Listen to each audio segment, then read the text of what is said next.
பாபா ஓர் கருணாலயம், பாதம்தான் கமலாலயம்.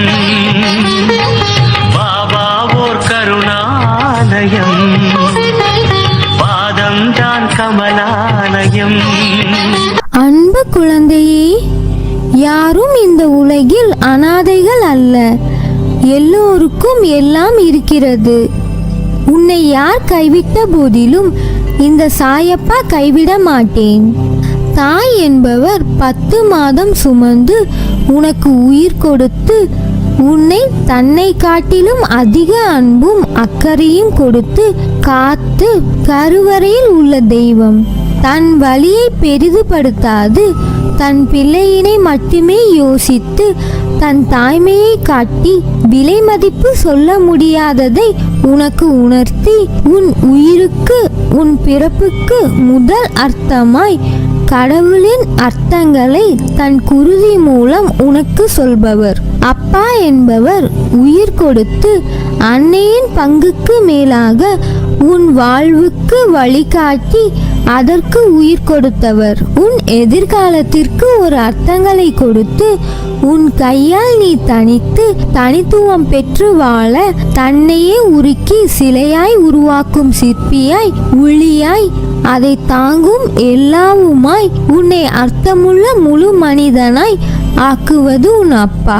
அப்பாவின் கண்டிப்பு, கட்டளை, கோபம், பாசம் இவைகள் எல்லாம் தான் உன்னை சிறந்தவராக ஆக்க முடியும். அப்படிப்பட்ட உறவுகளுக்கு என்றைக்கும் மரியாதை செலுத்து. உன்னை காக்க அவர்கள் தாண்டுகின்ற பாதையின் வழி எப்படிப்பட்டது என்பது உனக்கு சொல்லி புரிவது அல்ல. நீ அந்த இடத்திற்கு வந்தால்தான் உனக்கு புரியும். அவர்களின் அம்சமாய் உன்னிடத்தில் எப்போதும் நான் இருப்பேன். யாருக்காகவும் உன் தாய் தந்தையை விட்டு கொடுக்காதே. அவர்கள் உன்னை பிள்ளையாய் பெற்றதற்கு நீ பூரிப்படைய வேண்டும். அவர்கள் நீ எழுந்து நிற்க துணை நின்றவர்கள். அவர்களின் முதுமை காலம் என்பது உனக்கு கிடைத்த வரம். நீ அவர்களை பிள்ளையாய் பார்க்கும் காலம் அது. அவர்களுக்கு துணையாய் ஆறுதலாய் இரு.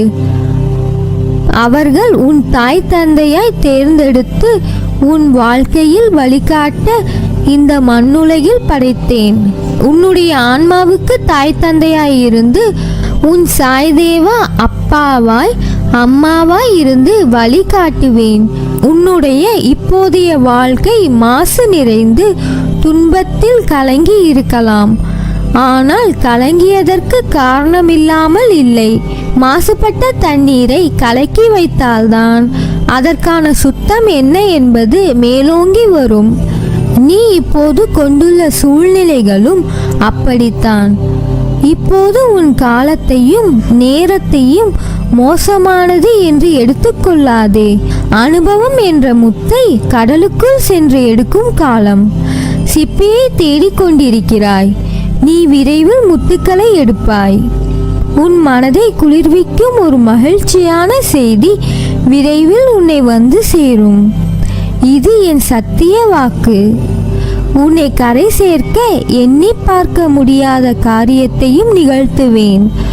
இது என்னால் முடியாது, இது நடக்காது என்ற எண்ணத்தை நீ ஏற்றுக்கொண்டிருப்பதால் தான் இவ்வளவு நாள் கடந்து போயின. இன்று அதனை உடைத்து என்னால் இது முடியும், சாயப்பா என் நல்வாழ்க்கை உங்கள் கடமை என்று உங்களிடத்தில் விட்டுவிட்டேன்.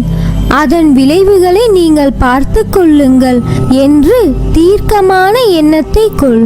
உன் மனதிற்கு உன்னை கோபுர உச்சியில் உட்கார வைப்பேன். பயம் கொள்ளாதே. சோர்வு, கவலை, விரக்தி உன்னை ஆக்கிரமித்து கொள்ளாமல் இரு. ஒவ்வொரு நிமிடமும் பொன் போன்றது. அதை தேவையற்ற எண்ணங்களுக்கு வீணாக்காதே. எல்லோருக்கும் வாழ்க்கையில் சண்டை சச்சரவு இருக்கத்தான் செய்யும். அதையெல்லாம் பொருட்படுத்தவே கூடாது. சில விஷயங்களை அப்படியே விட்டுவிடுவது உனக்கு நல்லது. ஏனெனில் உன்னை சுற்றியுள்ள சிலர் பிரச்சனை பற்றி அறிந்தும் அறியாதவர்கள் போல் உன்னிடம் நடிக்கிறார்கள். ஆனால் நீயோ அதை புரிந்து கொள்ளாமல் பிரச்சனைகளுக்கான தீர்வை தேடி அலைந்து திரிந்து கொண்டிருக்கிறாய். அனுதினமும் உன்னை ஏதாவது ஒரு ரூபத்தில் வழி நடத்த நான் முயற்சி செய்து கொண்டு வருகிறேன். ஆனால் நீயோ அதையெல்லாம் தவற விட்டுவிட்டு பிறகு மீண்டும் என்னிடம் வந்து உன் துயரங்களை போக்க வழி கேட்கிறாய். முதலில் துயரங்களை நினைத்து கவலைப்படாமல் இரு. அப்போதுதான் உன்னை சுற்றி என்ன நடக்கிறது என்று உன்னால் உணர முடியும். நான் உன்னை கைவிட மாட்டேன். உன்னை வருத்திக் கொண்டு உனது முழு பாரத்தையும் நீ சுமக்காதே. அதை என் மீது சுமத்தி விட்டு மகிழ்ச்சியாக இரு. அப்பா, நீங்கள் தினமும் ஆறுதலாக என்னிடம் பேசுகிறீர்கள். ஆனால் நான் பட்ட துயரங்கள் எப்போது தீரும் என்று தெரியவில்லை. நான் பட்ட வலிகள், எனது மன அழுத்தமும், நான் பட்ட அவமானங்கள், மற்றவர்கள் என்னை நடத்திய விதம், நானும் எனது பிள்ளைகளும் பட்ட துயரங்களை சொல்ல வார்த்தைகள் இல்லை. குழந்தாய், அனைத்தும் நான் அறிவேன். அது கூட தெரியாமலாயிருக்கிறேன். எது நடந்தாலும் நான் இருக்கிறேன் என்பதை மறந்து விட்டாய். நம்பிக்கை இழந்து விட்டாய். அதனால்தான் என்னிடத்தில் இப்படி வினவிக் கொண்டிருக்கிறாய். யார் உனக்கு என்ன வேண்டுமானாலும் செய்யட்டும். அவர்களுடைய எண்ணங்கள் நிறைவேறட்டும். எதற்கும் செவி சாய்க்காமல் இரு. உன்னை வீழ்த்தி பார்க்க ஆசைப்படுகிறார்கள்.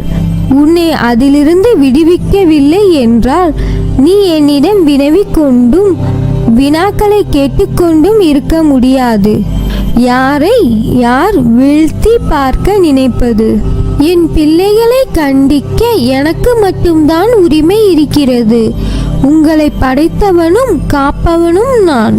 உனக்கு யாராவது கேடு விளைவிக்க நினைத்தால் அவர்களின் செயல்கள் சாம்பலாகி போகும். கவலைப்படாமல் இரு. அனைத்தும் விரைவில் முடிவுக்கு வரப்போகிறது. விரைவில் உன்னை அதிலிருந்து முழுவதுமாக நான் விடுவிப்பேன். காத்திரு. உனது கைகள் ஓங்கப் போகிறது. அது தெரியாமல் தவித்துக் கொண்டிருக்கிறாய். நம்பிக்கையோடு இரு. நான் இருக்கிறேன். உன்னை சொல்லி குற்றமில்லை. இது காலத்தின் கட்டாயம். நீ இந்த நிலைமையை அனுபவித்தே ஆக வேண்டும். என் பிள்ளையான உன்னை காக்கவே போராடி கொண்டிருக்கிறேன். நீ இப்பொழுது அனுபவிக்கும் உன் கர்ம வினைகளின் பெரும் பகுதியை உனக்காக நான் அனுபவிக்கிறேன். நீ இப்பொழுது அனுபவித்துக் கொண்டிருப்பது அதன் சிறு பகுதியே. வாழ்க்கையில் நீ சந்திக்கும் தோல்விகளை வைத்து வாழ்வில் தோல்வியுற்று விட்டதாக முடிவு செய்யாதே. நீ அனைத்திலும் வெற்றி பெறும் நாள் வெகு தூரத்தில் இல்லை. விரக்தியை தூக்கி எறி. அதுதான் உனக்கு முதல் எதிரி. எந்த நேரமும் உன்னை பாதுகாத்து கொண்டு இருக்கிறேன். என்றும் உனக்கான உலகமாய் உன் சாயப்பா இருப்பேன். உன் சாயப்பாவின் வார்த்தை உனக்கான இரத்த ஓட்டம் போல். இனி என் நாவில் தோன்றும் சொற்களின் பேர் அருளை பெறுவாய். அதனால் நீ எதற்கும் பயப்படாதே, கலங்காதே.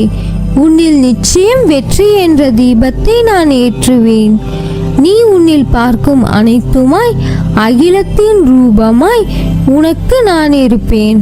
அதனால் எல்லாம் சரியாகிவிடும். எதற்கும் அஞ்சாதே. உன்னோடும் உன் குடும்பத்தோடும் நான் இருக்கிறேன். நல்லதே நடக்கும். நீ என் பரிபூர்ண அருளும் ஆசிர்வாதமும் அன்பும் பெற்ற என் செல்ல பிள்ளை.